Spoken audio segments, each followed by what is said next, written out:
Yeah. One time for your mind, two times for your drinks. Ladies and gentlemen, it is the return episode of Nightcap Knowledge. Hip Hop, HBCUs, hard conversation. We're going to talk about what really went down at Tougaloo. Put your kids to bed. It's a nightcap. Ladies and gentlemen, it is Nightcap Knowledge.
One time for your mind, two time for your drinks, ladies and gentlemen. We appreciate y'all for tuning in, tapping in for another episode of Nightcap Knowledge.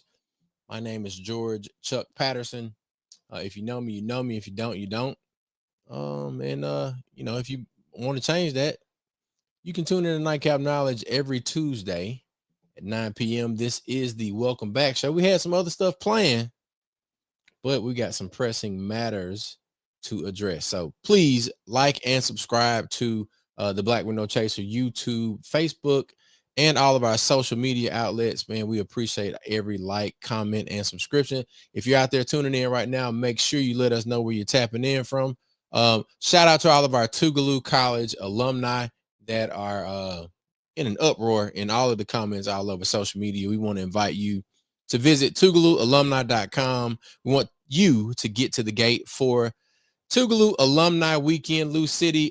We've got Mississippi Move, Black with No Chaser, Yard Boy, I Got It Made, and all of your What's Up Wednesday veterans, your What's Up Wednesday DJs. Please be sure that you register for every event that you plan to attend. It is going to be a grand occasion, and we will be prepared for your arrival when you get to the gate.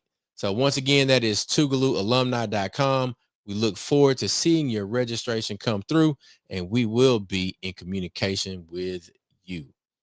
So as I bring up my friends, my brothers, I'm going to bring up my boy Albert Sykes. Man, let me get my applause ready for the homie. Got to get the applause ready. Hold on. There you go. The man is in the building, Albert Sykes. How you doing? How you doing, my brother? Man, everything gravy, and I'm bringing up I CJ just saw you yesterday, but it feel like a month of Sundays, huh? Yeah, how you Hey, doing, man? man, look, everything gravy, man. We gotta wish Mac a happy birthday when he get on That's here. what I So want to do first. Mac, yeah, happy birthday, because you ain't answered the phone when I called you earlier, too, bro. look, he gonna come on in a minute. He said he just finished eating. Um, he had to eat his birthday dinner, and we can't mess with Miss J and her cooking it for his birthday dinner. I ain't gonna Uh, lie. what's- I got me a good glass of yak right here, too. I just want hey to, man, look. I Matter want of fact, let's do this. Let's do this. We're gonna bring CJ on the stage. CJ, the Black with No Chaser CEO. Welcome back to the show, CJ. CJ. What's good? What's happening? What Albert, my guy, what's up, Hey, man? y'all, what you do, baby? What's good? What up? Being with Man, y'all. I'm I'm sipping on the proud of Bucks y'all, today, man. dog. Hey, we appreciate you. I think I'm gonna put my headphones on, make sure I ain't getting no echo. Y'all can hear me okay, though? Yeah, I can hear you well. Okay. Do I have an echo on y'all end? No. Nah, we good. No, I ain't got no echo. I don't hear no echo. Y'all both, man. I hear a little You in something with, with, 16K with on you mine. talking. I hear a little like Okay. little slight echo. Let me do Oh, it this. might be me. I don't know. I'm just talking on. Let's see. Is it me? Is it CJ? I think it's Because I can CJ. get He my on his headphones phone, too. so I'm gonna see if Okay. I can help with that. I'm gonna go through the roadcaster. No, it's definitely I'm echoing on CJ's end, I think. Yeah, we'll work it out. But look, once we get Mac on here, we'll definitely keep things moving and grooving. We lost Albert. Maybe it is Albert because now I don't hear the echo. And CJ is frozen. Is it my internet? It might just have been the volume then on the volume on the back. On the back end of it. Yeah, like Okay, let's see if we can get Albert back. Somebody will Yeah. on the call him. playback. Hey, bro. I don't do StreamYard a lot, so I hit the wrong button. I'm like, what am I going to? It's okay. That's me. Yeah, it's all good. Yeah, I think we good though, man. Look, Mac is gonna get in here in just a moment, but for now, I keep us like this. So look, Albert, I know you done been on the show before, right? I've been with you. Hey, man. It's I've been been some with you years. and Mac one time. Yeah. Well, look, I'm gonna say this. I'm gonna say this. All right, CJ, he getting off camera for a second. Let's see. All right. We got some good. Doctor Shay. I ain't gonna call your whole name, cause they ain't what you got listed on. My bad. I was trying to share. I was trying to share it on all platforms. Yeah. Make sure I Yeah. was switching it out. Gonna do that. Gonna do that. We appreciate everybody for tapping in. So look, let's lay the land that we are dealing with. Let's set things in motion for the evening. So today is Tuesday, September 9th. On yesterday, which would be Monday, September 8th, I arrived on campus at Tougaloo College. I was heading to a meeting with the president. And we appreciate that repost. Headed to a meeting with the president of Tougaloo. We were discussing Tougaloo Alumni Weekend. Again, that's October 8th through the 12th, 2025. We'll kick off with the What's Up Wednesday, and we'll cap things off with a number of other events. With that being said, it was an awesome meeting with the president. Mac will be jumping on in just a moment. And in preparation for me getting to that meeting, I was gonna slide through Warren Hall, and I had no idea of any of the activities that were happening. Now, in the process of that, I exit the vehicle. I'm on the phone with Mac, and I say, "Man, what's going on?" And this me. I'm doing the old man. Like, look, I gotta put a widescreen. I'm like this. I'm like, oh, that my boy. I say, the fuck? Albert then brought Charleston White? Mac. I say, Albert then brought Charleston White. And then I say, whoa. What And I I say, say? What I say, and Chuck? I say, whoa, I didn't. He is not with me. I am not with him. What you say verbatim, Albert? I said he ain't with me. I'm with them, cause I'm trying to keep the kids. Cause that honestly, we'll get into why the kids was outside in the first place. But Right. no, it was just like, look, I ain't with him. I'm with them. I'm with them. I am with the students. I am Right. trying to make sure that But nothing you happens. was on the phone with Mac to my he was I said, man, look, man, I'm not with him. I'm with them. You tell Mac, nah, man, don't do that. Yeah, yeah. So But so I corrected it. But Albert, lay the land for how we arrived at this situation where so nah, honestly, bro, because the thing I'm most concerned about is that the person at Tougaloo didn't do that with ill intent. right. And the person at Tougaloo we're referring to, she's a professor and her name was on the flyer. And she was reached out to. Right. So he was in town with some local hosts. Promoters. Right. And he had comedy shows. So he said, well, I want to stay behind and give to the kids. So he sticks around for an extra day. So you can kind of hear him in his rebuttal or his thing in the car where he was ranting. He like, this me staying for an extra day. So in his mind, he like, I'm giving something to this university and to these kids. But I want to give you some background of how Yeah. Tougaloo even became a thing that would be looked at. Break that down. So the guy has this. So if you saw the end of him walking out yesterday, you hear him saying, two black people can't get together and build nothing. That's what, yeah, he, So he said that inside of the forum that was right. co-op. I saw it on the video when he was walking out. Cause remember, I walked into you. I'm trying to catch the kids, like, please don't beat them up. But what happened was, so before Tougaloo was even in his sight, he was dealing with a person that he does business with in Jackson, entertainment business. Right. So he has this thing that two black people can't build nothing together. And so the person who was hosting him said, I will show you that my family owns land and that they own land next to a legendary historic black college university. So he like, listen, my family owns land next to a legendary HBCU. I can show you self-determined black people. Right. So he was challenging Charleston to soak in like the opposite. So you can get where you think you might can win somebody over, but this a dude that's kind of bought into because he get paid for the narrative that he carries. So you can show him every and anything under the sun, but Yeah. eventually he has to revert back to the thing that he tells the world he is, which is a character. Because I guess we just going in at this point, Chuck. Uh-huh. So, so the dude tell him like, I'm gonna show you not only the land that my family owned and that we got a street named after us. I'm gonna show you this institution where black children learn to be free, liberated thinkers. So when that man came onto that campus, he stepped out of the car with the questions in his hand.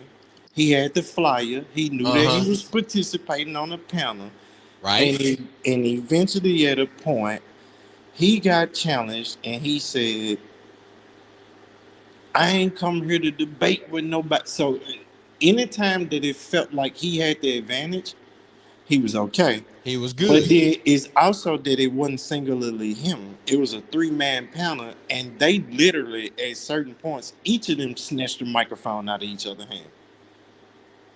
Hmm. Right. So they were. It was a very ego-driven, high ego energy, male testosterone. I gotta show everybody that I'm better than you. Damn. He was just getting to the good part. But yeah, I mean, I know he gonna jump back on, but Yeah. Yeah. I mean, what he was getting into is very much so what you kind of can gather from it Abs- absolutely. was Absolutely. that it was a situation where I didn't know about the egotistical part of, anybody else potentially being, there for show as well, to build up their own reputation. But when you on the panel with professors and on a panel with uh go Albert's back now, so I'm gonna let him jump back in with where you was. Because you're right on point. See, what really happened was a man who is used to, if you had that same space set up and he just walked in by himself and stood in the front of the room and started saying whatever he want to say, Right. and people soak it up because that's what he get paid for. You talking about a person getting 15, 20, $25,000 an interview where people just ask him a question, let him talk, and they don't challenge him. So he, at a point, you saw him shrink Hmm. because he moved to a Trumpian move. I mean, a Trumpian move. When I'm saying Trumpian, like the dude Hmm. in DC. Yeah. So you saw him start calling the brother. He said, "That's Doctor Professor, Doctor Professor." So you start throwing a nickname on him that kind of is trying to shrink him, Yeah. Hmm. right? So Hmm. you watching the ego thing happen, and it's mostly between, but it's between these two men that's sitting right there beside each other because one got to be right, the other got to be right. But then one is this celebrity that's absolutely not gonna leave this room Right. without the last word and the biggest splash. Right. Right.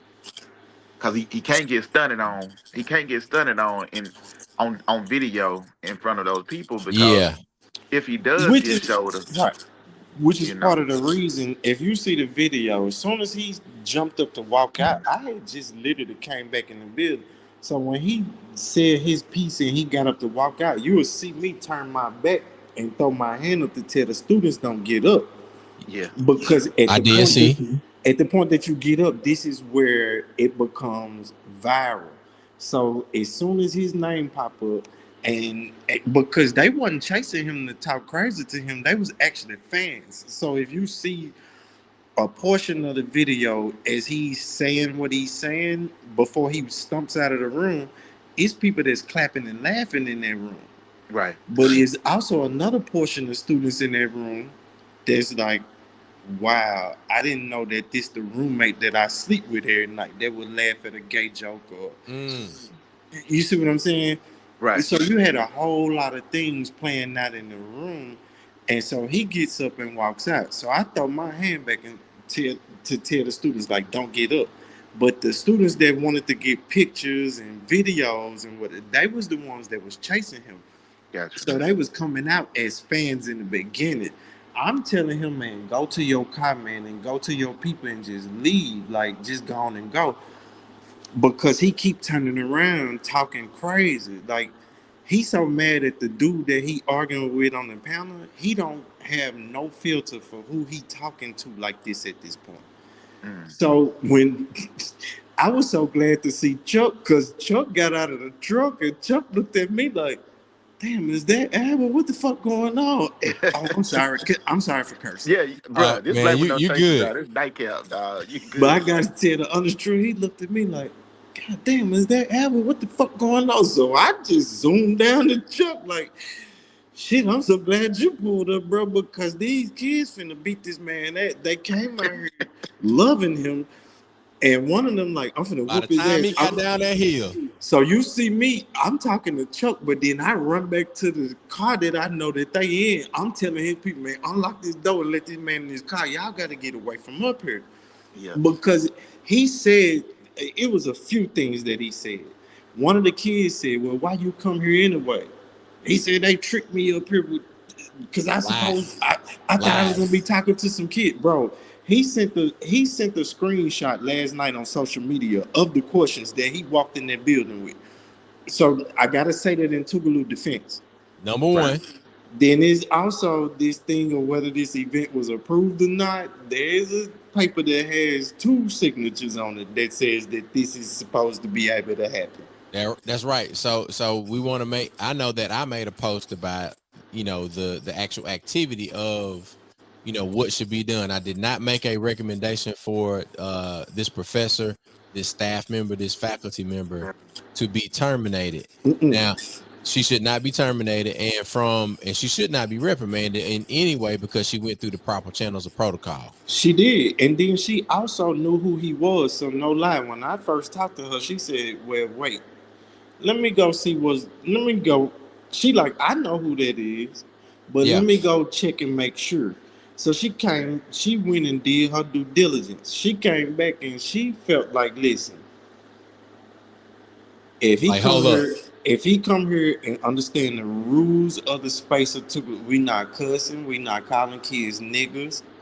We gonna you gonna have your pants up. Like they didn't even say nothing to him about the way he was dressed. Like he said something about the way he was dressed, but it was like, look, this is the way you got to come here because this is what this is. But the thing he was told absolutely is these kids that are trained to be free and critical thinkers. So if you start saying some of the things that you known to say, these not kids that when it come to question and answer, that's gonna be cute about it.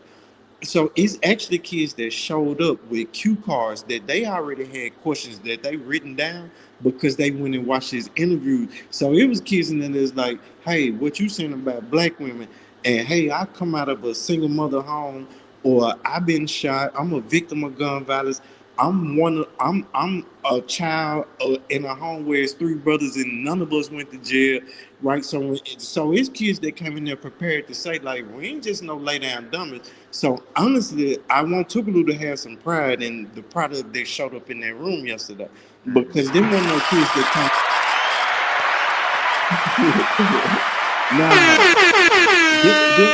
there wasn't no kids that came to lay down. So honestly, bro, it was a desire on the students' behalf to have him there. They're like, oh, bring him. So it was some kids that wanted him there as a fan, and it was some kids that's like, okay, now he'll understand that it's people out here that don't agree with what he's saying. Yeah, And we're not gonna be a part of his core Yeah. audience. So one of the benefits of it, I think he lost so many more people yesterday that he could have gained, Hmm. because Yeah. celebrity blinds you in a sense. We I, love to be entertained. So when he blow up and everybody take out their phone and start chasing him, this the moment I'm trying to stop from happening, because Tougaloo can't afford that. When a man sit on the stage and tell you, I call the police on anybody, I snitch on anybody. Okay, hmm. if you go out there and beat him up, and especially if a crowd of y'all beat him up, y'all gonna get expelled from this great right. institution. He gonna turn around and sue Tougaloo and say y'all brought him under unsafe conditions and he got injured All here. right, hold on.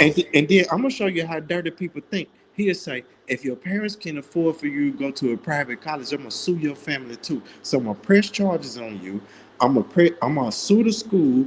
I'm gonna Yeah, sue you, and then guess what? I'm gonna put the video out of me getting knocked out, and I'm gonna make more And money make off money it. off of that I'm off gonna of make YouTube. more money off of getting knocked out than if you just get in the car and leave. That's why he didn't want to get in that car. You see me open the door for him on one side of the car. He ran to the whole other side of the truck and jumped in the back seat because he thought I was trying to be aggressive with him. I'm actually asking him, man, just go on and leave because you got these children disturbed. They came outside loving you, and now they like, listen, the only thing between him and us is you. And yeah, then Chuck, you got out of the car and you talked to them at the outer chaos, and what they tell you, they said 90% of the conversation was good. And he got up and turned the fool, and that's when we lost. yeah. So let me. I'm gonna jump in. Come And on. Yes, sir. so I would say that I believe that when things kind of went left, one of the panelists was a is an attorney by trade, or I think has a law degree, and the question came up with regard to something along the lines of telling and something like that, something of that nature. And both of them offered their responses.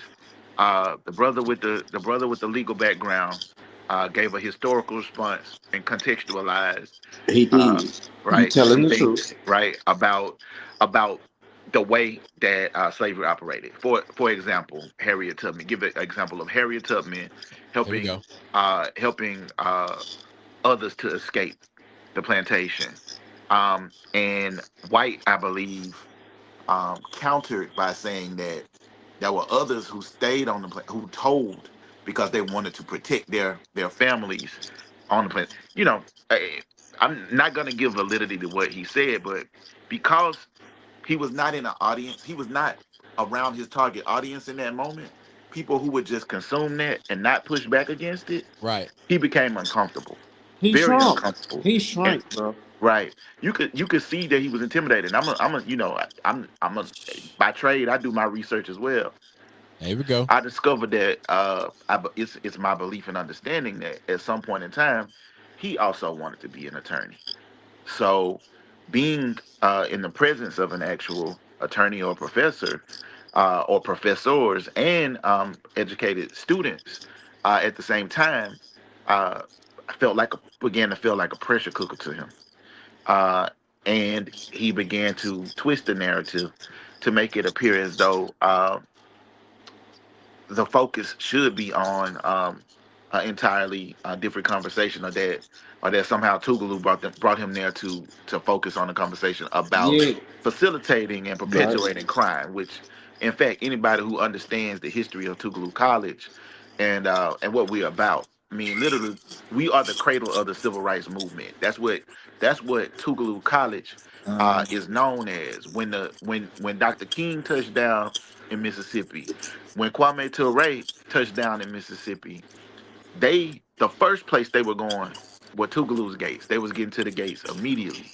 And the reason that they were doing that was because Tougaloo, as a private institution, had autonomy that none of these other places had.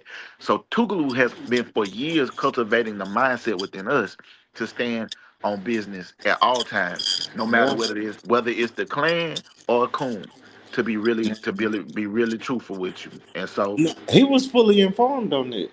Cause I told him, I'm like, listen, bro. I'm telling the people that's handling him, like, listen, Tougaloo, when them gates open, this one of the rare places you can go and be black and safe. Like all the way from the Hit the civil rights horns on movement. that one. If you was running from the police, if you got to the gates and got in, they didn't have permission to come in them gates.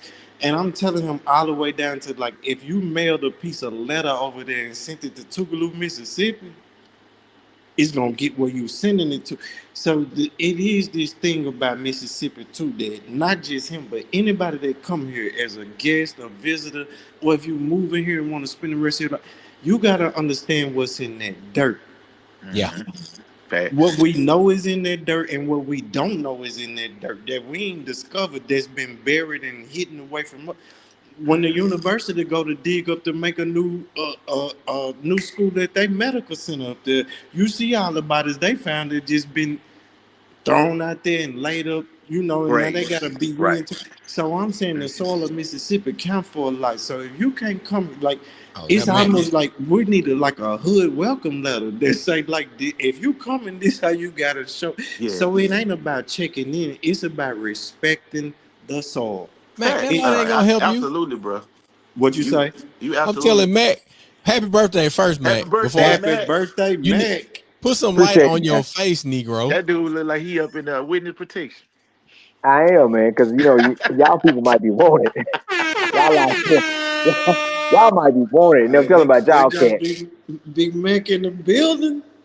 Hey, Y'all hey, Hey, might look, be wanted. hey, No, I called you earlier, Mac. You ain't answered the phone, so I had to make My sure bad, you ain't my bad, start brother. beefing with me, cause cause old boy. yeah. No, man, come on, man. Nah. I Hold know on, let we me fix better my than that. light. Y'all go ahead. Y'all go But ahead. I'm Hey, hold telling on. you, no. man. I think Albert touched on something real, man. I think that a lot of times people who aren't from here have a misunderstanding of what Mississippi is and who the people of Mississippi are. Hello. Right? Yeah, Mississippi is the blackest state in the entire country. In a lot of ways, many of us grow up not realizing that other places aren't as black as Mississippi is. And so when people begin to have a understand that unapologetic blackness Good job, exists Mac. here in a very significant way, and we're proud here. Like we some proud people. Um, Absolutely, we endure struggles. Um, Many of those struggles are things, external circumstances and conditions that the kids were trying to raise to him yesterday when they were attempting to discuss systemic racism as a factor. But in spite of those factors, we still create. uh, Beautiful impact. things. You know Yeah. what I mean? We create impact from where we are, and so certainly, I'm not saying any of this to explain anything to him. I don't think we got to really justify anything that was said And by I him. want us to do this. I want us to do this. We have a lot of comments, and I Oh, want okay. us to be clear. I know some people may be catching up in the broadcast. I can't even see the Uh, phone. I see so I Tommy up in there, Dr. Tommy Mabel. I will What's up, man? I'll throw some of these up on the screen to be sure that we can understand some of the questions that are being asked and we can add context to it. One thing that I would like to do is to bring in a comment that Mac shared with me. Mac, I want you to talk about the moment inside of Dr. Charles Holmes's classroom, the pre-law classroom, where Dr. Holmes came up with the idea to invite a particular political candidate that did not participate in any sort of debate anywhere else, and typically he would not have been welcome in any other environment. But Dr. Holmes taught us to ask the hard questions to the people who will end up being in charge if they win a particular election. So Matt, can you share that story, and then we'll address one of these comments. So I think it might have been '03 or '04. Clinton B. LaSure, black guy, Republican candidate, was running against Benny Thompson for a congressional seat, who is Democratic candidate. They had not had any debate, period, um, across the whole, across the whole campaign. And what we ended up doing was the Pre-Law Society pushed the issue, pushed the note, got in contact and set up, asked questions about, hey, about doing a debate. And some of the folks was not happy because they didn't want to do a debate, right? Yeah. Um, but because we pushed the envelope as a pre-law society, you got a group of college students that say they want to see who will be making decisions for them, one way or the other. We want to One be way or able the to other. ask them questions, right? And they did a debate. That was the only debate they had. It was right there in Holmes Hall. Um, and that's one of the times. The other time was um, when Dr. Charles Holmes talked to you about challenging the system and asking the hard questions. He got one of the instructors from He's a pretty large white gentleman, right? Came in, thought he was going to educate the students at this black college about law enforcement and the training. Well, he came into our constitutional law class. CJ, you can already figure out which way things went. He didn't. Then I'm quite sure by 30 minutes in, he realized that was not his total intention for coming. Right. But it allowed us to ask the questions that needed to be asked, like why they were profiling us when we would drive from Tougaloo up to Ridgeland, or from Tougaloo to County Line Road, or to up to Target. Right? They profiling our cars, stopping us. We got a chance to ask those questions, coming from the student perspective. So, and challenging the system. Right? They end up getting upset again. It's when you're asking the hard questions, 9 to 10, especially coming from students, people gonna get upset. They're gonna get bothered, right? Yeah. Because they are students. But as people always say, not only are we future leaders at that time, from what we were taught from the civil rights movement, from people like Brother Hollis and Baba Moses, uh, that you are the present.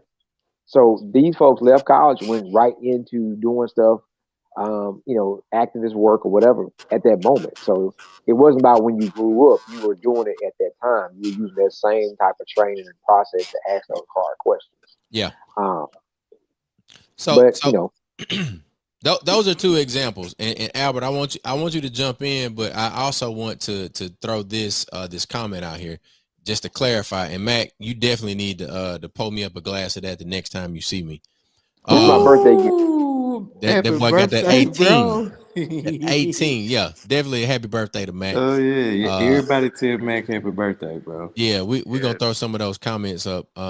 Your happy birthday wishes.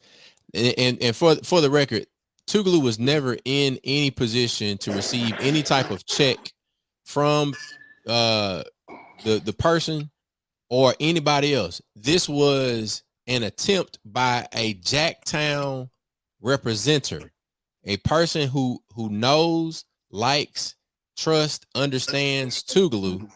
He was doing something with a person that he had in this particular moment had made some previous money with on the entertainment side, and was attempting to show him that this institution, my family, and other folks in this city are able to do business together, dwell together, build together, innovate together, and overall just exist as Black folks. But then beyond that, this is a place that encourages young people to be free thinkers, question things that are brought to them, find the validity, poke the holes into the plan, all of the things that we do day to day. This is what was attempted to be done. And as a lot of people have already said in the comments, and our guest here tonight, he was uncomfortable in that moment when he began to be challenged, questioned, and the things that he was attempting to spew, propagate, all the other Tougaloo College English writing proficiency words that I might have forgotten.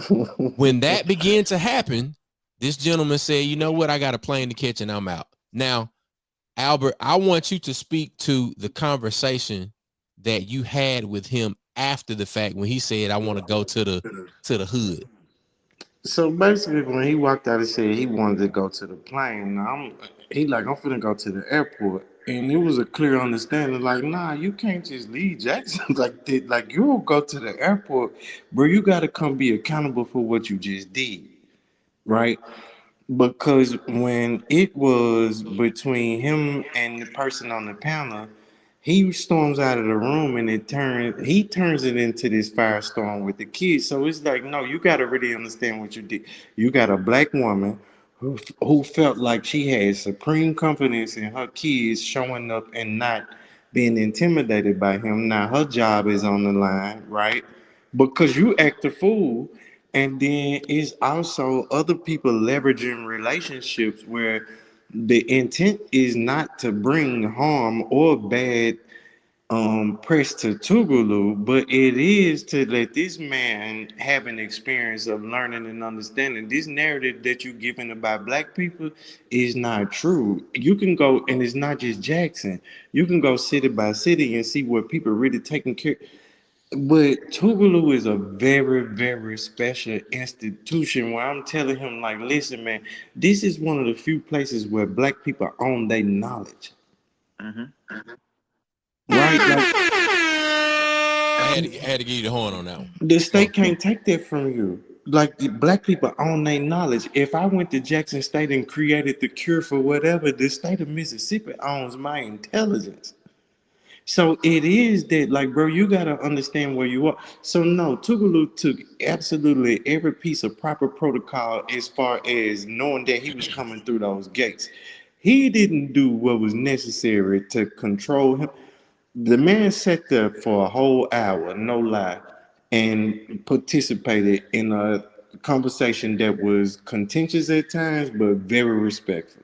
It was at a point where he needed a moment because he felt like being challenged and not having a response. It's like being asked to read out loud in class, right? Yeah. Yeah. Because that's one of the things he did. So let me tell you what happened earlier in the day. You never heard about him visiting the high school earlier in the day because there wasn't no problems there. He went in, spoke to a couple of classes. Kids asked him, why you talking this snitching? Why did you snitch on Boost's son? Like, he answering these questions, is all quiet. He took all their shoe sizes, bought shoes for him. Don't nobody know this, right? Then later in the day, what I'm telling him is everything that you did for the kids at the school in the morning is negated by what you said and did when you Absolutely. stood on this grass right here. So you can't negate what you did on holy ground, right?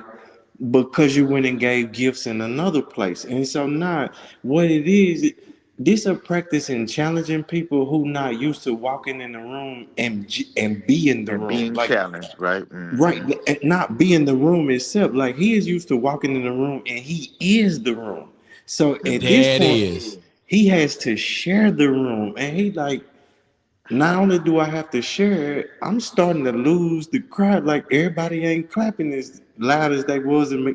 Cause it was, I be honest, it was grown people that work on staff there that was in that room clapping Yeah. Mm-hmm. and nodding and shaking their head and agreeing with a lot of stuff, right? And then once he got challenged on something, he kind of shrunk, and then he turned into what I just he like the family member that know they got to go home at 9 o'clock and they could leave peacefully, Right. but they need to start a fight at like 8:58 so it'll feel like you kicked them out. Mm-hmm. To justify it. Yep. No, I would, bro. I will say this. I will say this, Albert. I do think that it's really, really important. I want to shout out the young sister. I think her name, and forgive me if I'm mispronouncing it. He called out her name. Dejanae, Dejanae, It may be Dejanay. Antoine, Dejanay, yeah. Dejanay, Dejanay, Dejanay. Yeah. Antoine. She is the sister who was asking the questions that you see and hear on the video. She was a Correct. journalism major at Tougaloo, and she was trying to do her job as a journalist, and asking the question that she was asking. She was also doing her job as a Tougaloo, a proud Tougaloo student. But he called her out of her name, He Yes. did. and And so if you see a piece of the video when he did that, I'm steady saying, go to your car. And he called her out of her name. But at the same time that he called her out of her name, one of the kids said, they said, so you ain't gonna answer nothing? He said, I don't have to talk to no po motherfuckers. If you want to hear from a po motherfucker, go talk to your grandmama. So I mm, said, man, go on and get in your car. You being disrespectful. He was like, fuck you. To me, this way he said, he was like, fuck you.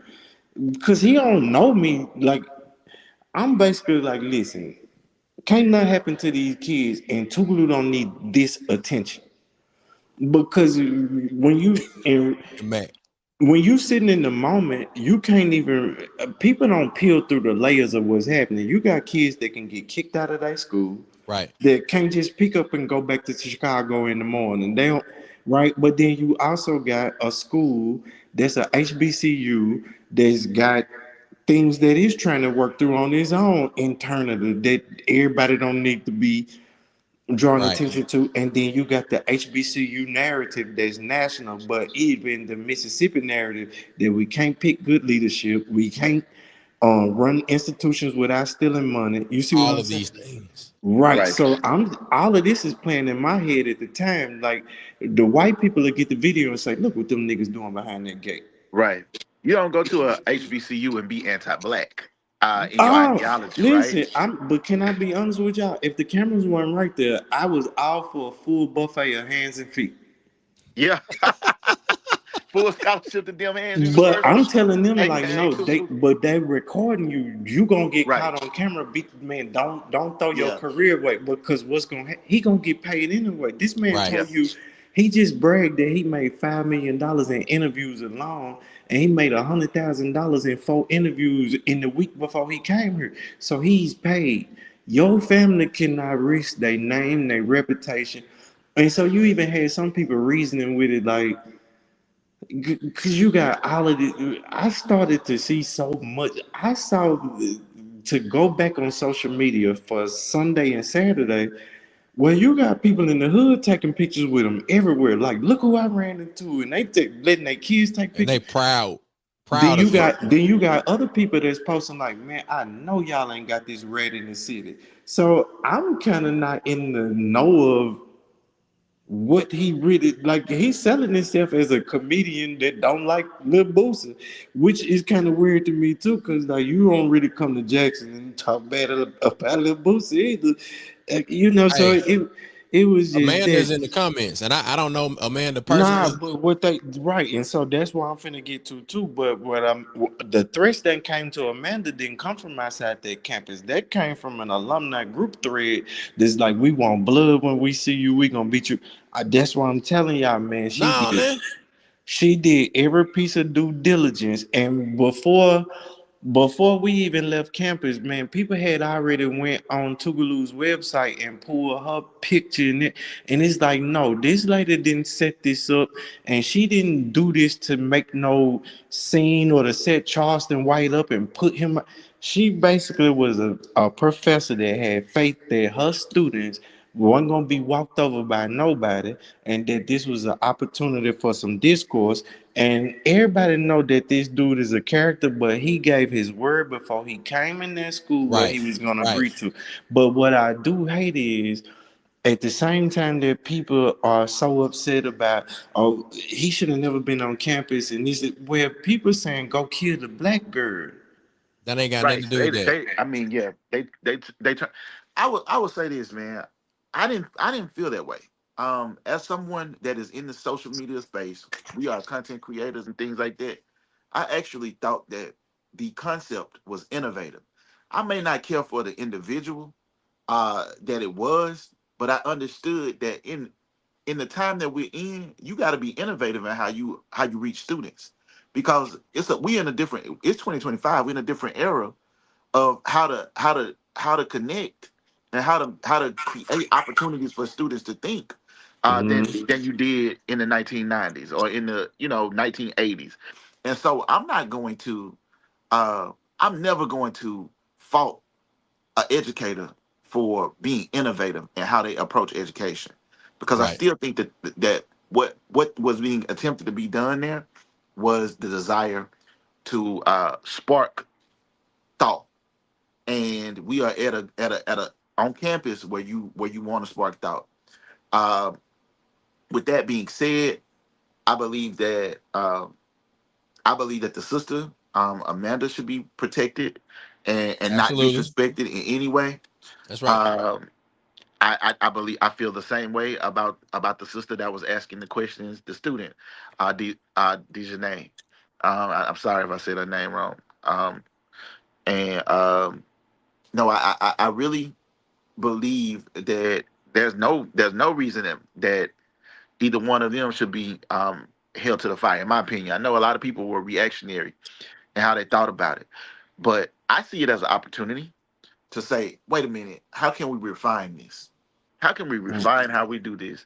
How can we leverage uh, what's happening That's a to good point, to Lars. show what Tougaloo is and how what Tougaloo really is, and amplify that. I mean, we got homecoming coming up. We got some big things that we've been working on, and the institution itself has a lot of things down the pipe. And I think this is an opportunity for us to say, wait a minute, you know, we understand that this may be why uh, our institution is on your lips, but allow us to truly introduce ourselves to you for those who may be Yeah, unfamiliar. and I'm gonna tell you too, bro.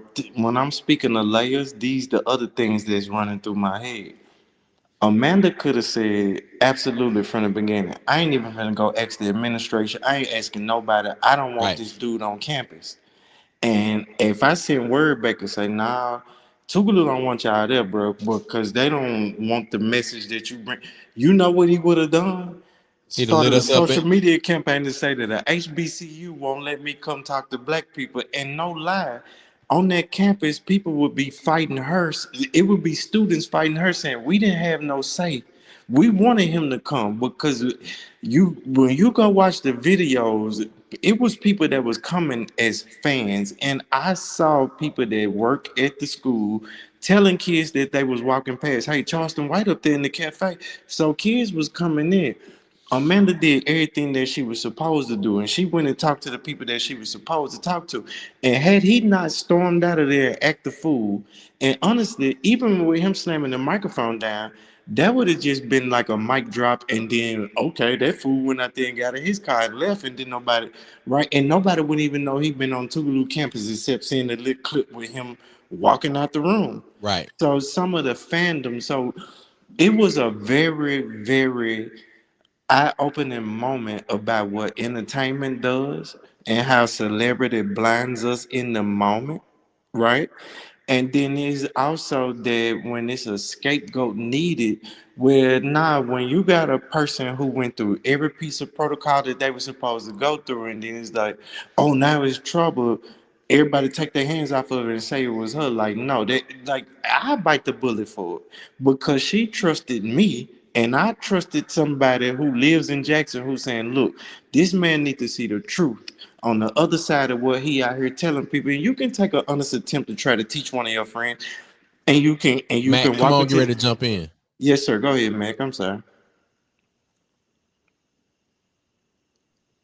There you go. Man, my bad, brother. I my Tougaloo brain went back to 99, 2000 era when me and Chuck So and that's when CJ was Cash there. Money was taking over. So I feel it. Yeah, and we just thinking about. I'm looking at CJ, and I can just see somebody like that guy saying something crazy to CJ or Chuck about their grandmama, and I just don't see him leaving campus. That was I'm the just speaking as point. a That's young the point where I told him to guy. get in the car. When he said the grandma thing, he didn't understand what that language meant. Boy, when you say No, go talk to no, your no. grandma, no. Nah, my boy. Listen, no, you wouldn't. Hey, again, what A Ball said when they had that verse and that guy got on stage, he said, "Man, you gonna have to cut these cameras off." We in a different era. Uh, I I, feel I it. I think what it shows, no matter that you can have fame, you can have money, and still not be a professional, still not be a Very much person so. that's secure in who they are, and still not be happy.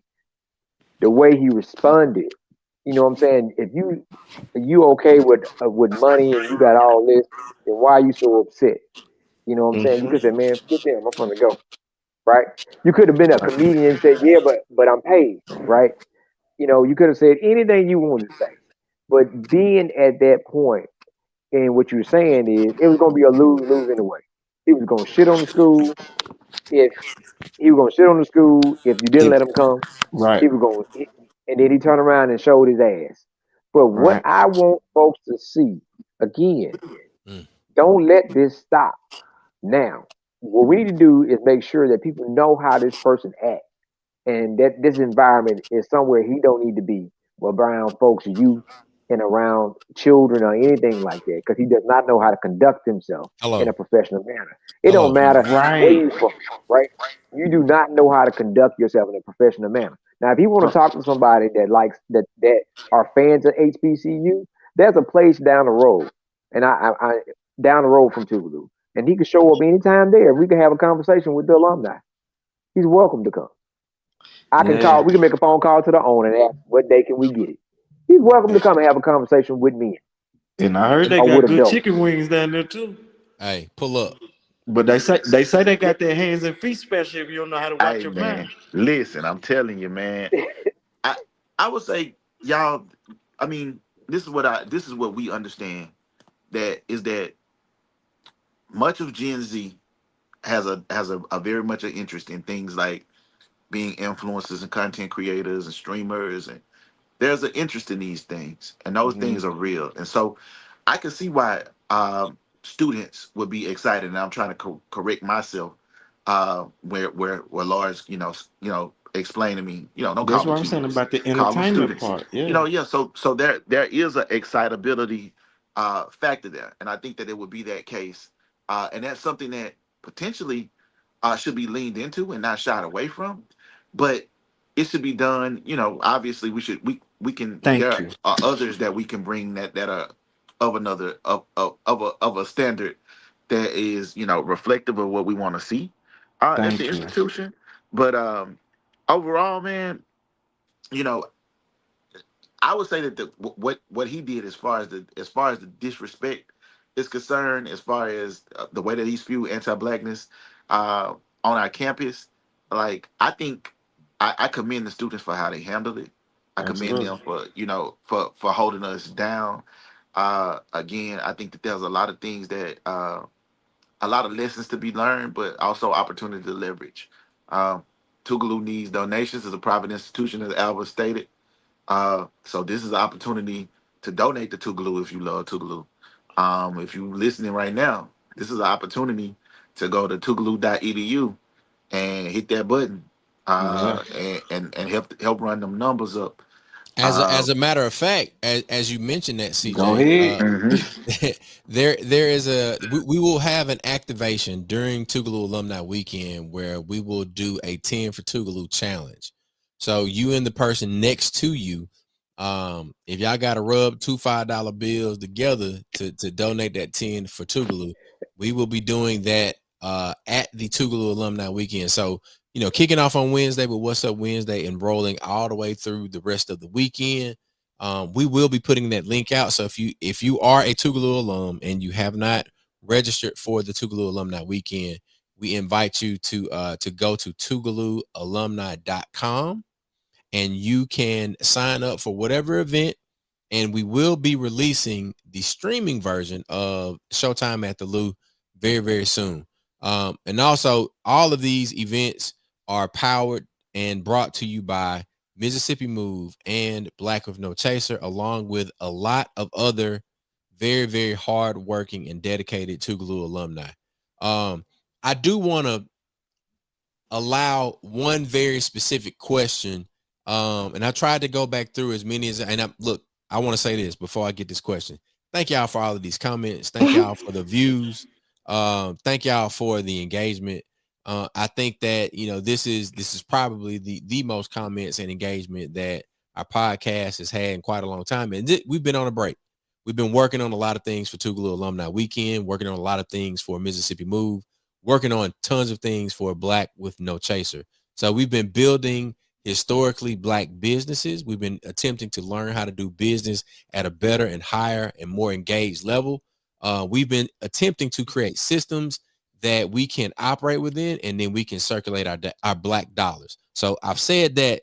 Now this may be a question, and I don't think I have an answer for it. But I want Mac, CJ, and Albert to attempt to answer this. Well, we lost Albert. He'll be back. Lightfoot, he's a Tougaloo alumni. He says a lot of things on social media that a lot of people may find problematic.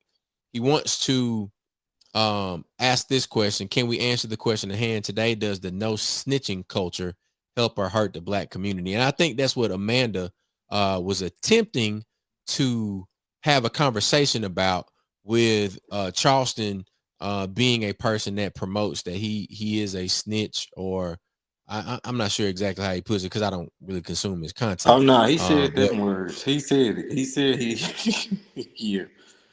yeah, so Albert, you on there now? Let's take a stab at Lightfoot's question and then we'll go around the room. So my thing with him was this: everything that you promote comes with a risk. So when you saying, hey, tell on everybody, anything you see, like he kind of, so he talking snitching, but he's saying like, listen, you're not snitching if somebody shoot up a house that a 93-year-old woman live in. He like, you should call the police and tell it, and then you should also gather and organize people in your community to go rehabilitate their house. So he's saying that on one side, right? Mm-hmm. But then he arguing with these rappers, and arguing with the rappers, he trying to influence street people that you can go do these things and then go home and be safe. So my thing is like, where's this? So once you start calling law enforcement and you dealing in with, because this the craziest thing. If you watch what's happening with our kids as young as 11 and 12, they starting to define themselves as either civilian or street people. So they say civilians can call the police, but street people can't. But these people, these kids is like 10, 11, and 12 being taught by grown people that So not only if, do we have to deal with gender identity, now we got to deal with how kids are identifying themselves in terms of what side of the road they land on in terms of. right. All right. Because for them, it's like, nah, see, they don't think that you just wake up every day and you a civilian. To them, a civilian is a working person.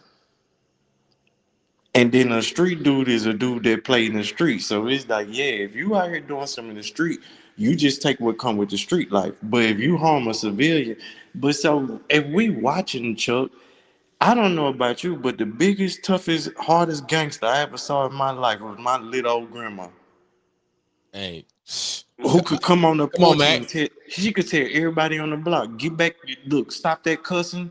Like it's things that your grandma could say, and everybody will stop what they doing and respect it. Now they'll turn around and shoot your grandma and beat her up. So then it is like where we just gonna let all the old ladies in the neighborhood get killed. So for me, it's not so much about how we gonna call in more police and how we participate in snitching versus regulating ourselves. We gotta start living like this ain't right. We gotta start living like, bro, this not able to happen. So if you got a couple of seconds, you talk about how y'all regulated the dorms at Tougaloo and how it was inclusive, but not because really what we dealing with right now is a constitutional question Right. of we the people, and how are we defining it, because that's shrinking and it's kicking us out. And so you see the White House today talking about Jackson, Mississippi as one of the top 20 places for crime. Like, I'm like, listen, while we arguing about this dude, you know what them white people sitting there waiting to do? Come in here and have their way, bro. And then you got a person that's saying, like, I tell on people, yeah, that might be an avenue to them getting right on, right. He might be saying that and then coming here and harming our city, right? Yeah. By Yeah. So it's like, bro, you putting people in positions that if you can give them safe houses and all these things that it take to come with it, and they make that choice, that's between you, them, and whatever. But I don't think that you go out here and wholesale encourage people to call police on people, because white people do that to us every day. You don't have to have a description other than nothing but he black. So it is, how do we do that responsibly? So that's my thing. How are we holding ourselves accountable and not weaponizing the law enforcement against our own selves? If I get mad at you right now, Chuck, I can call the police and say he in there holding people hostage, and I can sit on this live with you and watch them kick your door down, right, and Yeah. raid your house in the because this what people do. Yeah. So it is like, nah, we can't just weaponize the police. Like, you, some community responsibility and setting our own rules and ways about the ways that we gonna live. But if you talk about how y'all regulated that in that dorm, because that's a Tougaloo example of this how you take care of your people. Yeah. Yeah. Mac, I want you to go now, and then we'll get CJ in there, and I'll round mine out with the what Albert is actually referencing. So I was just thinking personally, right? My cousin, um, she was found up on her house in her neighborhood. She had a set routine. They had just left church. When they left church, this was several years ago. She didn't call her sister, right? Went back to the house and they found her under the house, Mm. right? The next day. Wow. Nobody knew anything, right? Several years later, um, her brother was sitting on the porch talking to a gentleman. They knew the gentleman that walked past them. The guy came back, shot him and the gentleman. My cousin lived. Of course, he told that this man shot me 3 times. The man went to jail 2 weeks before his trial. After meeting with folks to tell him, like, hey, this guy shot me, he was murdered in his house. Right? These are Mm, not. It's not fictional characters, right? These, right. and I think sometimes people don't think we know people from around the way. Mm, And these are people that's over almost 60, and his sister was 70. So, but nobody knew anything. Nobody said anything, right? Yeah. That's 2 examples. Chuck was actually on the live with me when we talked about my cousin who was, had some disabilities, who was driving, had an accident, went to go get help. Nobody knew anything. She went missing for 15 days, and they came back and they found her in the creek where her car went missing. But the state trooper Yeah. towed her car less than 24 hours after she had an accident with groceries and everything in the car. Did no accident report, did anything. So when they say no snitching, it is what I know from working in the facility with these same children from around those communities and you tell them, go tell somebody, go do this, go do this. You tell them that, and you teach that to them in the institution, and then when they go back home, when they go back to Vernon Addition or Washington Addition, they do that, and that's not the culture of that community. They are in more harm then than they were prior to, Yes. because it has to be environmentally conducive, meaning that depending on where you live in the environment you're in, that might be the norm for that environment. But every environment is not the same. I know a person who had some tenants kicked out of his place. He went to do work at his house. The tenants showed up 2 weeks later. He called the police. They had him. The two guys made him feel very uncomfortable. They wouldn't leave the property. He called the police. The police showed up and told him it was a civil matter. They did nothing about it, and they let the two people that was trespassing leave, and spent more time arguing with him by how he was talking to them. So I'm just playing, and when I'm saying, when you ask the question about the no snitching rule, it's Yeah. not as easy to say yes or no. Yeah. That you should always tell, or you should not say anything. It is one of those situations that is a gray area where you're going to have to read the situation case by case to know what's appropriate. Because again, the blowback on you or your family, with circumstances, right? And people might not like the answer, but it's the true answer. If you ever lived in certain areas, been around certain areas, you know it's not as simple as yes or no. Mm-hmm. Especially if you might have other methods of resolving the issue. If you're trying to think about resolving the issue another way, you Yeah. definitely don't reach out to other folks, right? But those are case by case. I think that our children gotta understand the real, and it gotta come from us as they grow, um, to go into being young adults, right? Yeah. And that's one of my reasons I was late, because I was arguing with my child about simple stuff, right? Because you're trying to help steer them and guide them in a way, and they're going to form their own opinions. They're going to form their own perceptions, and whatever their perception becomes their own reality, regardless of the fact. And they live in a different world. Um, so you're trying to help them and guide them as much as possible, but also controlling our community is the biggest narrative. Mm-hmm. Controlling our community and the language that's spoken in our community and the consequences in our community helps eliminate a lot of that choice of snitching to no snitching. If we could prevent a lot of things from happening by being more accountable for the children and for other folks Yeah. that do things in our community, then that helps alleviate that. Where somebody's put in a position where they don't know if they need to call somebody or not, and then if they do, what's going to happen if they do. That's a lot of accountability, and it goes back to us holding our folks and ourselves accountable, for how we conduct our things in our community. Truth be told, if anything should be affecting us, we should be worried about the attack from the outside in, not the attack that's going on in the inside. We should be at a place where our community, because we've seen all these movies before that's happening right now, right? The producer Agent Orange, what he got going on, the stuff that's happening is not new. We've seen all these movies before. The thing is, we are not doing our part as a people, color, to block out the noise to focus on what we need to do to take care of us and take care of us first, and not let these folks influence us one way or the other.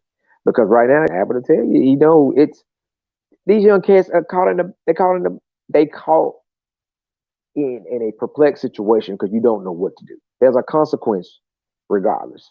If you say that this cat did this, you risk this cat running up on your partner, running up on your grandmother house or your mama house or you, because you said something, because you're trying to do the right thing. Yeah. That's a consequence them young brothers gotta carry, and they don't know. And depending on where you live at, you can't avoid it. You walk out your door, walk to the bus stop, them cats right there. They at your You got neck. to see them cats. You got to see them cats every morning. Hmm. So you going. It's a lot easier to be with them than to be against them, and that's what Hmm. happens. CJ, Well, you want to jump in there? Well, uh, before I do, I want to take the opportunity to I see that Amanda uh has been speaking in the comments. I want to Yes.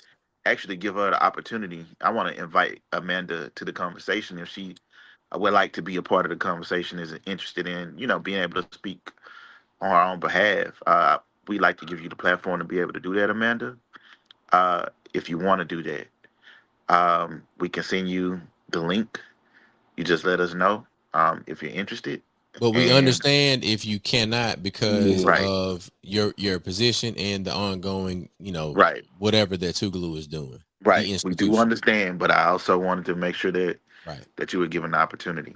Um, Now, with that being said, I think that my perspective is a unique one in that I'm Solid. a criminal defense attorney.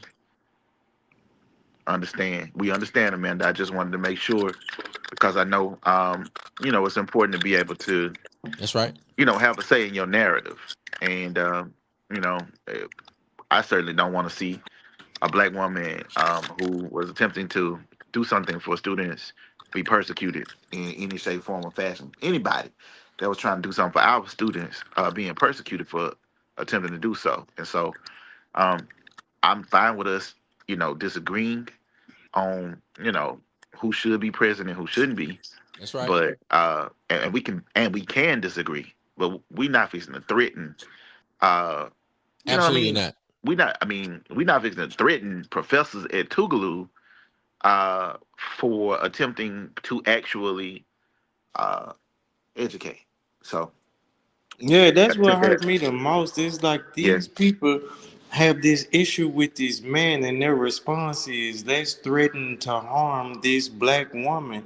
Like that wasn't fair. And then what I also want to tell people too that came up in one of the comments that Amanda made. It's a little vague, but I'm gonna give you Mm, some background. So you got a complicated dude. So what you also watch was the transformations between the different phases of who this guy is. yeah. So in one space, he talks.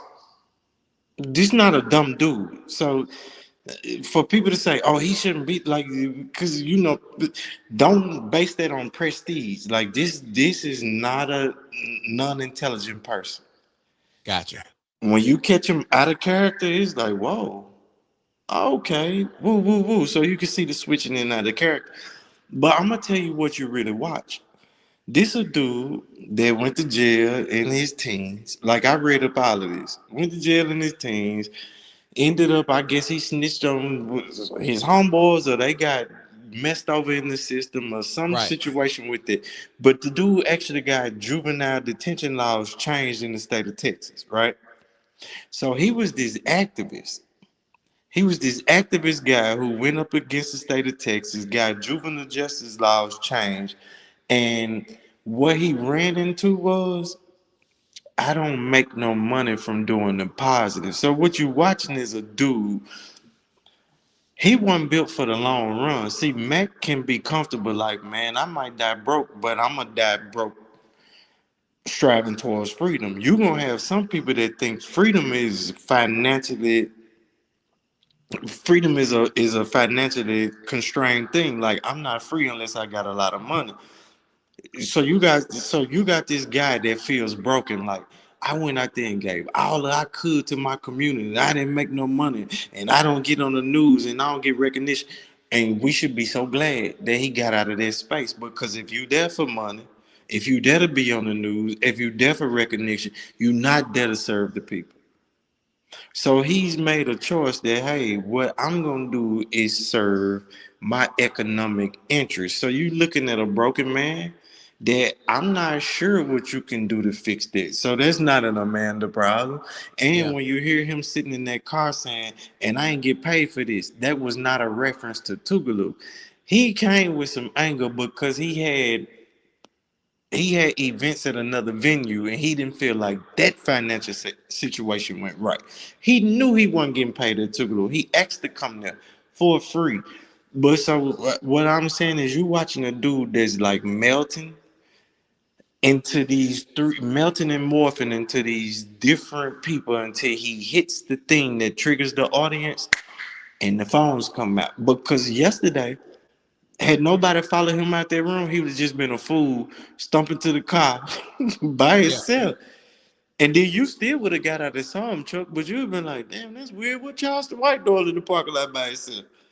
Yeah, and I'll jump in here. And I want to say this to Sarah. I don't think that Albert is in no way, shape, form, or fashion trying to cape Superman for this guy. Oh no, this CW. is No, no. I'm definitely holding up for the institution and for the person who trusted that this man would keep his word when he come. No, so what I'm also saying is this is a complicated person who's showing up with all these different. So he describes himself as a character. He shows up as three or four different characters. You watching a man melt down in front of himself in a whole room full of people because he not in control. Nothing about Albert is defending this guy at all. yeah. Well, but we can disagree, Sarah. I appreciate your comments. I also want to speak to what Albert mentioned in the way that we conducted ourselves in the dormitory. So Nightcap Knowledge is definitely about providing solutions. One of the ways that we provided solutions when we were at Tougaloo, there were always disagreements. Sometimes we may have handled them in a physical manner, but we never wanted to allow anyone that lived next to us. If it was in-house, it was in-house. If it was external, we handled it in a collective and unified manner. And I'll just leave it at that. I definitely thank you for that thumbs up, Mac. I think I got the what you was house 4 seal of approval. 3 and 4. Well, I don't know what house Mac lived in when he was on campus. You was in 5, 2. Yeah, I was house 1. No, that's what No, we all got yeah, there no, was house 1. But well, you talking about after that? I moved off campus, and oh yeah, and then I was in house 3, and then I came yeah. back to There house you 3. go. There you go. But the reason that I'm bringing all of this up, Albert, I talked to him off camera because I was totally confused. I'm like, I know Albert ain't running with this dude. Right. I'm like, all right, so I have to ask these questions like, how did you get connected?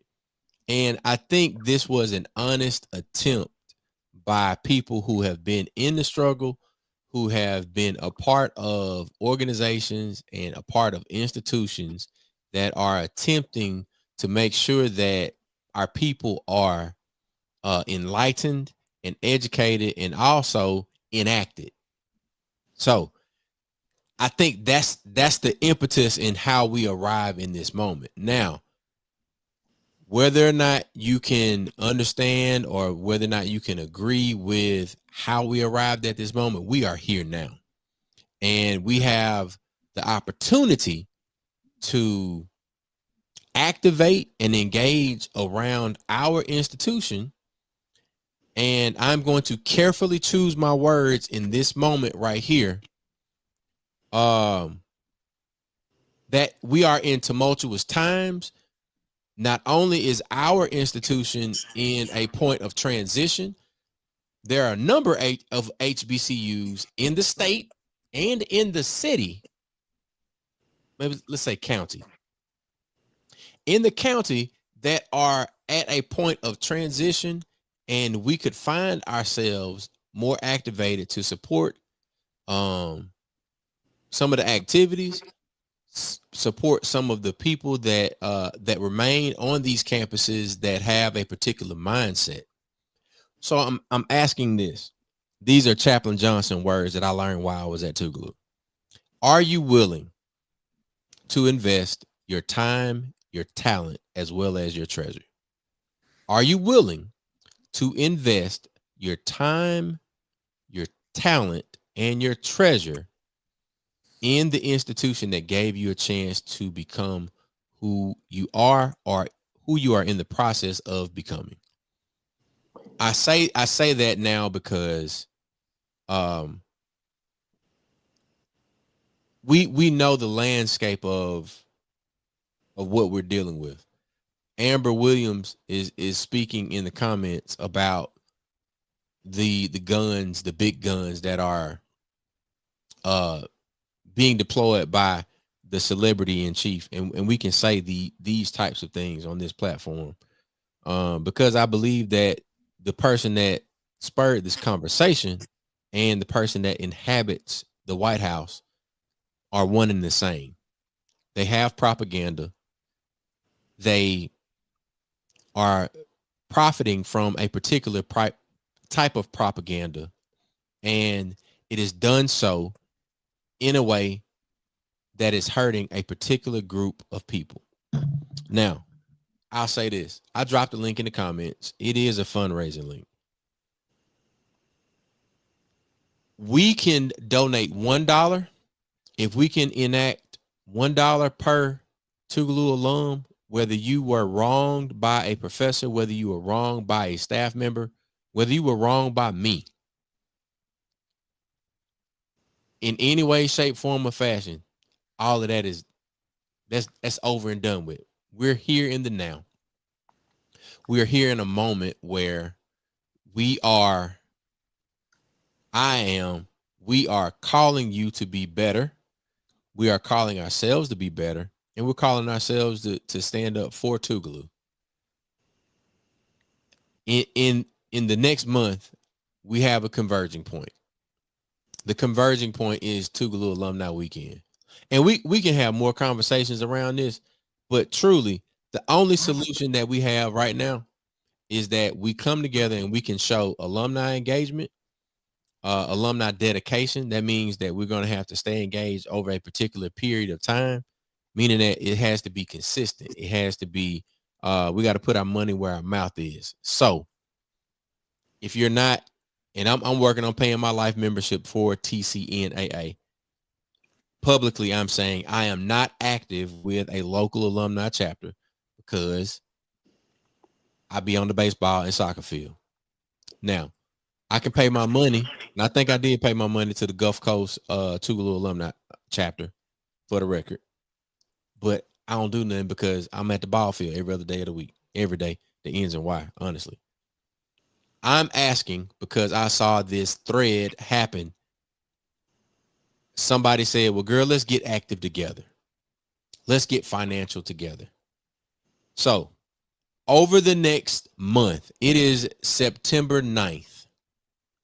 By the time we get to October the 8th, that will be What's Up Wednesday. How many Tougaloo alumni? Shout out to Dr. Shahar Tova. She just submitted her third life member installment over the summer. Amen to that. How many alumni can we get to join TCNAA? Life membership, monthly membership, just join a local Tougaloo alumni chapter. If we can start increasing the alumni engagement for alumni weekend with local alumni chapters, or with an idea that you've been sitting on and you know that it is absolutely outstanding, Mississippi Move and Black Men No Chaser have a commitment to Tougaloo College. If it wasn't for Tougaloo College, neither one of these platforms would have been created. And for the record, Albert Sykes has an extreme commitment for Tougaloo College. So everybody here is on the same page. We're all here on the same page. We can't continue just to beat the conversation of CW. CW gone, man. He didn't got his clicks, his likes, and his views. Off of that, he has his audience. It's time for us to transition to something that is more beneficial to us. Yes, the policies can be improved, all of those things. CJ, like you want to jump in and we can go around the horn because we're coming up on 10:30. Sure. I would just say that, from my perspective, um, accountability absolutely can still exist. Amen. And that accountability can still be tempered. Right. There's I think there's space um for correction and reflection, while also utilizing this opportunity to again leverage it to highlight our institution in a positive way and to continue to be innovative in how we think about Amen, Lars. approaching things moving forward. I think that there's opportunities there to do that. Um, as far as what was concerned, and from my perspective, he didn't make our school look bad. He made himself look bad. Um, by saying things that he said, but the things that he says are the things that he typically says, and so I'm not surprised by what he said, and I'm not surprised uh, that he did what he did, and I think that a lot of people that are upset because he was given the platform or the space upon which to do it on our grounds, and that's understandable. Like I Yeah. get that part, I do. Um, and when I saw it yesterday, um, my immediate response or desire was to respond uh, and correct him about the fact that there's always been an alignment between the streets and our institutions of higher learning, particularly Tougaloo College. Yes. Yes. Uh, Tupac has been on Tougaloo's campus. He pulled up on Tougaloo's campus. Uh, when you talk about the intellectuals and and the streets, I mean, like the reality is that there very much so is uh, alignment there, and that a lot of us, as you highlighted and underscored before, Chuck, many of us grew up in the country or in the hood. You know what I mean? Like a lot of us did, and so it's not uh, far fetched that we would be having the conversations that we're having. Um, you're at school to spark thought, and That's so right. I welcome the opportunity to do that. I think that uh, I would encourage with a more vetted process, uh, the continued desire to innovate and be on the cutting edge of how you approach learning That's right. today versus being recalcitrant in our approach or reactionary in how we respond to learning. That's with no disrespect to the academics who I deeply respect. I know to be innovators in their own right. So that being said, like I say, moving forward, this is an opportunity for us uh, as an institution to grow and leverage that conversation is happening. Um, Better and stronger conversation should be happening around and about Tougaloo. Uh, there's an opportunity, and I think we have been building momentum for a while. It's crazy that what happened yesterday because we Yes. were working on something pretty major. Uh, that was the reason why you were even there, Right. to begin with. And, like, I ain't speaking on it, but I know it to be that was why it was so interesting and coincidental that was what was happening at that time when you have Black with No Chaser, which was born right out of Tougaloo College. It is literally it is the birth child of four people who got to Tougaloo together and have been friends since 1999 and have grown this into what it is. And like now we're leveraging what we have created to create something else for our institution. And so we can't really touch on it all the way yet, but we're moving in the right direction. And I hope that people will allow the opportunity and space for us to use this momentum to to shift our institution back in a positive light and direction, because that's what we intend to do. Absolutely. Absolutely. Matt, you got some closing remarks? I my thing is the students. I was wondering. I don't know how the temperature is on campus, but being able to do a follow up after the situation to Right. talk to them to get their feedback to see how did it make them feel, to have someone speak like that to them or in reference to their school or their ancestors or their grandparents, and use that as a teaching moment, how to carry yourself and how to be professional and how to ignore the empty wagons and let them get you excited and take you out take you off your square. Um, I think that'd be a good. I don't know if that's able to happen, to circle Yeah. them back up, kind of create like a town hall. In life space crisis intervention, we call it a drain off, where you can have them come in and be able to talk about how that situation made them feel. Once everybody get it out, dealing with the present, where do we go from here? And just say, how do you apply that to your day-to-day life? How are you going to handle this when you run into the next ass, right? Yeah. When you run into Yeah. the next person that's going to create a barrier across your road or your path, how are you going to handle that? When someone tries to take you out your character, how are you going to handle that? What's the best move you need to make, right? I think that's a good teaching lesson for them, to show them also that just because you get older does not mean you mature, you know. And some people don't mature. So that'll be, let them know that these are things you're going to run into as you get older, and some of the folks are going to be on different levels. And Yeah. money don't change folks for the better, right? They don't make them no smarter because they got more money, you know. Hmm. So those are conversations that can be had with our students currently. Why this situation is still hot, why this situation is still stirring, and make it a teaching moment for them to help them to go forward. And you know, that's it. That's all I got to say about it. You know, Well, Albert, I want you to I jump couldn't see in. the comments. What'd you say, Matt? I couldn't see the comments.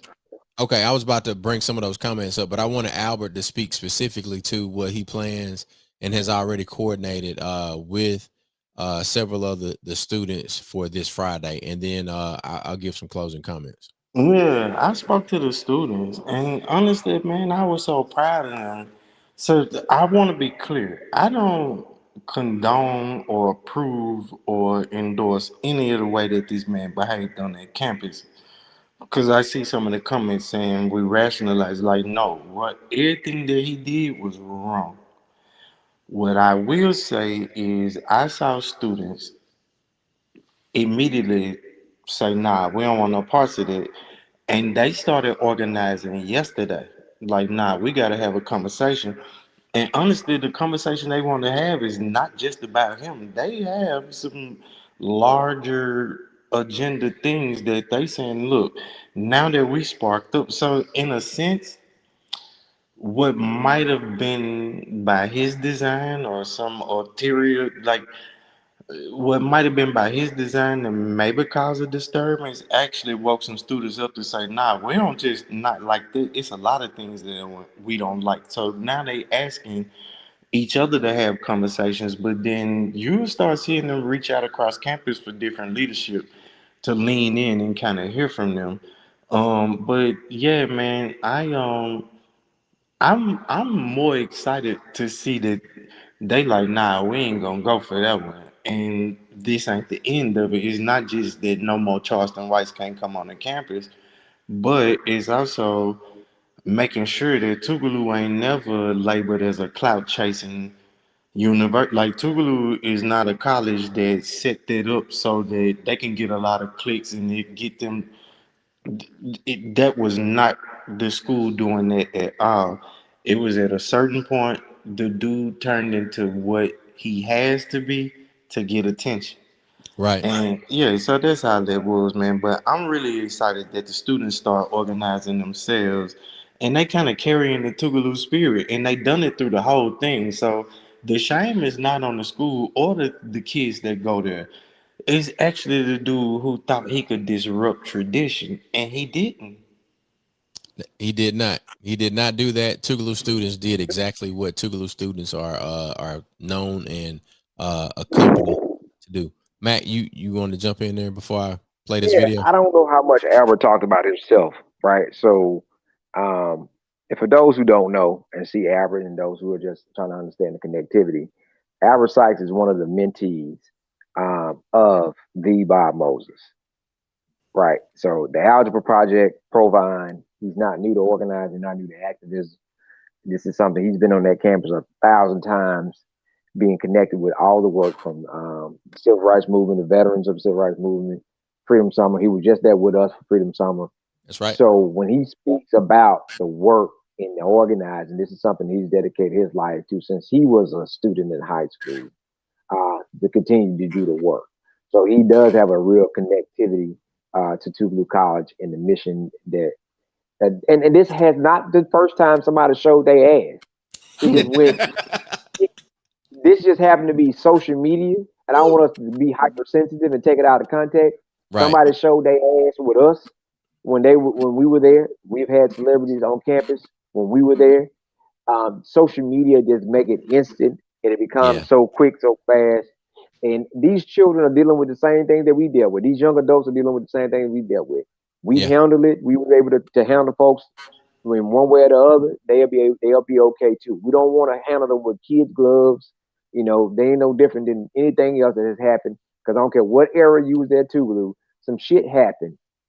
Some shit happened, right? Whether you were threatened in the 60s and 70s by folks that were trying to get on campus doing the movement, something happened, right? Yes. And this ain't the Yes, first man. time, and it's not gonna be the last. So we want everybody to take that and understanding that, that we just got to be prepared for the shit when it happens. That's I it. want to Exactly. say too, Chuck, like to anybody here listening, I absolutely love Tougaloo College, and it's no feeling like pulling through them gates and understanding like my Yeah. life is what it is because the people who raised me was protected by them gates. So I would never bring harm back there. And so I do want to acknowledge the young lady who said, "Hey, intent matters, but we gotta acknowledge the impact." And before anybody attack Amanda or anybody else, I'll be the person that say, I trusted somebody that I love, who Right. trusted somebody that he does business with, and it was, hey, this dude want to move around and speak to a couple of kids, and he want to give back, and Yeah. so like I will say that this not Tougaloo just doing it, and I'll say that I was reached out to, and I asked them, hey, what y'all think about this, and even when the yes came back, that wasn't no easy yes. They went and said, well, hey, whoa, wait, and guarantee that these things don't happen. And Right. he agreed to come there and display a behavior that he didn't keep his word on. And I get people saying, well, what did you expect? Or, right. And it's also, so we respect it. But I definitely want people to know that the impact is absolutely acknowledged, and the intent of him coming over there was a local person who thought he was teaching Charleston a lesson and opening him up to some Mississippi history that this Right. man just wasn't ready to digest because he's the star of his own show. That's right. That's right. And speaking of the star of the show, we definitely have to shout out to the people that allow us the opportunity to produce this broadcast. So I definitely want to give a shout out to Calypso Sway. This is a twerk out, flirty, fun fitness founder and lead trainer. Calypso Sway, friend of the show. You got choreography, timing, energy, which equals one fun workout. So if you want more information about this, we will drop the link in the comments. So we've got PS Soul Fitness. Calypso Sway is ready for you to twerk it out. Mick, why you ain't Wednesdays moving, bro? at 6:30 p.m. is a $10 cover. To register, visit tinyurl.com PS Twerkout. That's right. It's at A&A's event venue in Pearl on Highway 80. So we like to thank them for their support of the show. Ladies and gentlemen, boys and girls, shout out to everybody in the comments. We do this each and every Tuesday night, Nightcap Knowledge. It is Black with No Chaser. And Mac, what is time for us to do? Oh, we taking. Oh, my boy, He got that. He got that that Japanese. Japanese. Absolutely.